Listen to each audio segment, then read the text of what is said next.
In the heart of London, a city known for its bustling streets and iconic landmarks, the disappearance of a young woman named Sarah Everard sent shockwaves through the nation and ignited a conversation that resonated around the world.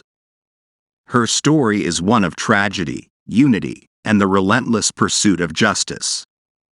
Sarah's disappearance and the heartbreaking discovery of her remains drew people from all walks of life together in grief and solidarity. The call for change echoed through the streets as individuals raised their voices to demand a safer world for women. Sarah, a vibrant and compassionate soul, was a beloved daughter, sister, and friend. Her disappearance left her loved ones devastated and searching for answers in a world where her safety should have been guaranteed. The search for Sarah and the subsequent investigation into her disappearance shone a harsh light on the issue of women's safety, sparking a national conversation about the challenges and dangers women face in their everyday lives. This is the story of Sarah Everard. Sarah Everard was born in Surrey in June 1987 to Jeremy Everard and Susan Everard. Her father worked as a professor of electronics at the University of York, England, United Kingdom, and her mother worked in charity. She was the youngest of 3 children in the family, with older siblings James Everard and Catherine Everard. The family home was in a quiet cul-de-sac in the Heslington area of the city, and Sarah would often be seen playing in the street with her siblings and other local children. She attended the local comprehensive Fulford School in 2005, where she was remembered as an incredibly likable, vibrant, caring, and popular girl who excelled at sports and did well academically. Following her A-levels, she left Fulford School in 2005 after she won a place at Durham University, where she studied for a degree in human geography and graduated in 2008. Sarah then started her career as an account executive at Proximity London in July 2008 for 4 months. After that, she joined the organization called Rapier as a senior account manager in September 2009. After working for 3 years and 6 months, she left the job and began working in a traveling agency. Sarah also worked as a digital account director at McCormick & Morrison. She served the position of freelance client lead at a freelance company known as Flipside Group from February 2021 till on the evening of the 3rd of March 2021, when Sarah was walking home to the Brixton Hill area from a friend's house near Clapham Common, and things took a turn for the worst for Sarah Everard. On the 3rd of March 2021, Sarah Everard was walking home to the Brixton Hill area from a friend's house near Clapham Common during the evening that she went missing. Sarah's boyfriend Josh Loth reported her disappearance to the police the next day, since they were supposed to meet and she didn't show up and she didn't reply to any of his calls.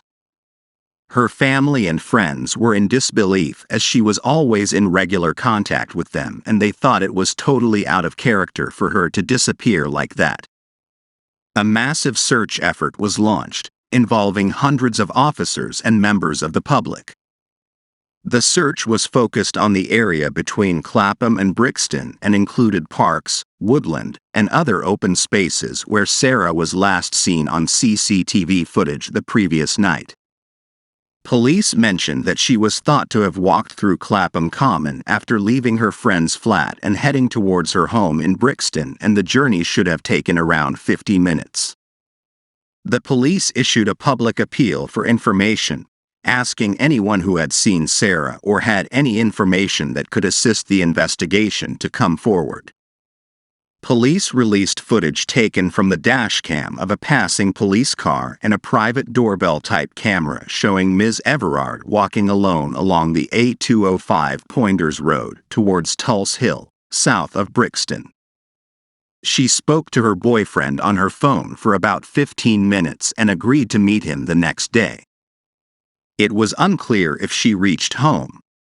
They also released a photo of Sarah and a description of what she was wearing when she was last seen, which was a green rain jacket, navy blue trousers with a white diamond pattern, and turquoise and orange trainers, and was thought to have been wearing green earphones and a white beanie hat. The investigation was being led by the Metropolitan Police's Specialist Crime Command, which had deployed over 120 officers and staff to work on the case. The search was conducted with the assistance of police dogs, helicopters, and specialist search teams. Specialist officers were drafted in from across the force, and police received more than 120 calls from the public regarding the case. They asked anyone who may have relevant dashcam or other footage to come forward. Sniffer dogs searched gardens in streets around the search site near Ms. Everard's envisaged route home and in the nearby Oaklands estate. Officers also searched a pond in Clapham Common and drains along the A205. Investigators soon found a bus CCTV footage that captured a policeman serving in the force's Parliamentary and Diplomatic Protection Command, who was later identified as Wayne Couzens with Sarah twice, that showed them beside a hired Vauxhall and the Vauxhall's number plate. The investigators found out that on the 28th of February 2021, Couzens had booked a white Vauxhall car from a vehicle hire company in Dover. On the 3rd of March, he completed a 12-hour shift at the U.S. Embassy in London before traveling to Kent to collect the hire car. He then drove back to London, where he was recorded as being in Earl's Court and on Battersea Bridge. After arriving in Clapham, he again drove to Earl's Court before returning to Clapham. On that unfortunate time when Sarah Everard went missing, Couzens had parked the Vauxhall on the pavement outside Poynter's Court, stopped Everard, and showed her his police warrant card before handcuffing her. Around that time, Couzens and Everard entered the car and Couzens drove to Kent, whereby the route of the car was retrospectively tracked using CCTV and ANPR. Couzens and Everard were again spotted in Dover and had transferred to Couzens's personal seat car.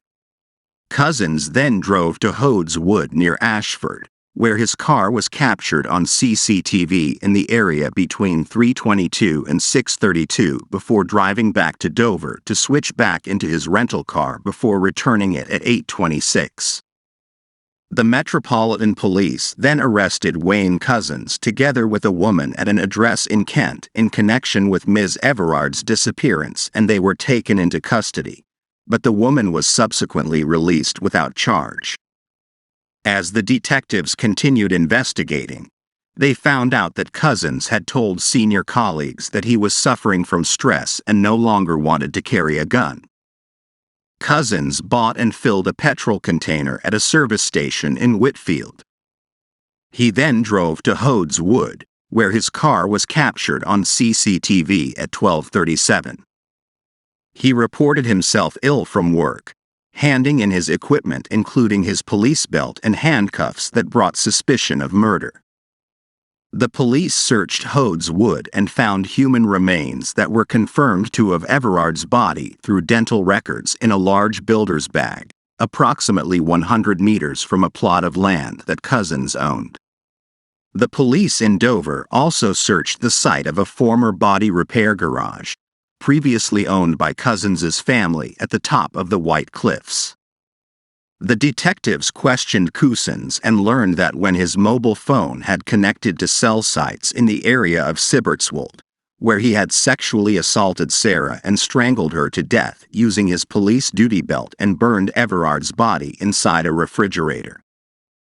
He bought 2 large builder's bags from B&Q before returning to Hodes Wood, whereby he used one of the bags to dispose of Everard's remains in a pond, and he drove his personal car to Sandwich, Kent, disposing of Everard's mobile phone where the police divers searched underwater in one of the town's watercourses. The police also focused their search operation around the rope walk in Sandwich and cordoned off approximately 1 square mile of the town. The investigation concluded that she had died from compression of the neck according to the results of a post-mortem held at William Harvey Hospital in Ashford. Cousins was charged with Everard's kidnapping and murder following authorization from the Crown Prosecution Service.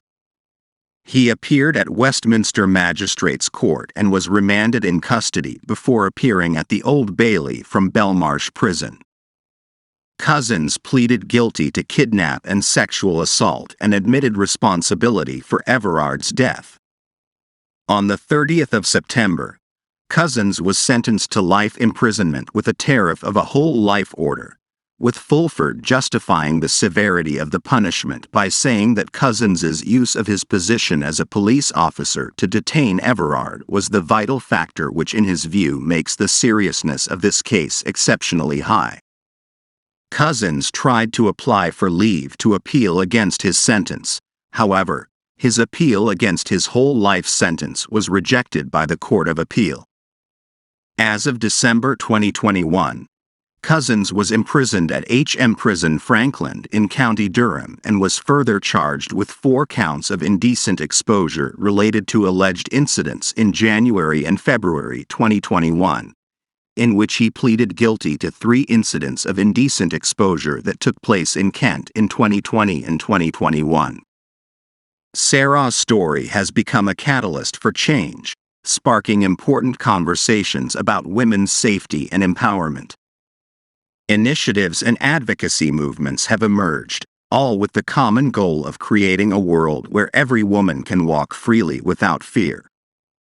The collective outcry for change, ignited by Sarah's tragedy, has reverberated around the globe.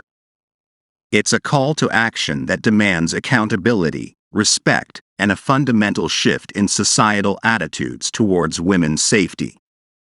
As we remember Sarah, we honor her memory by continuing to work towards a world where every woman can live without fear, where safety is a fundamental right, and where unity and empathy prevail.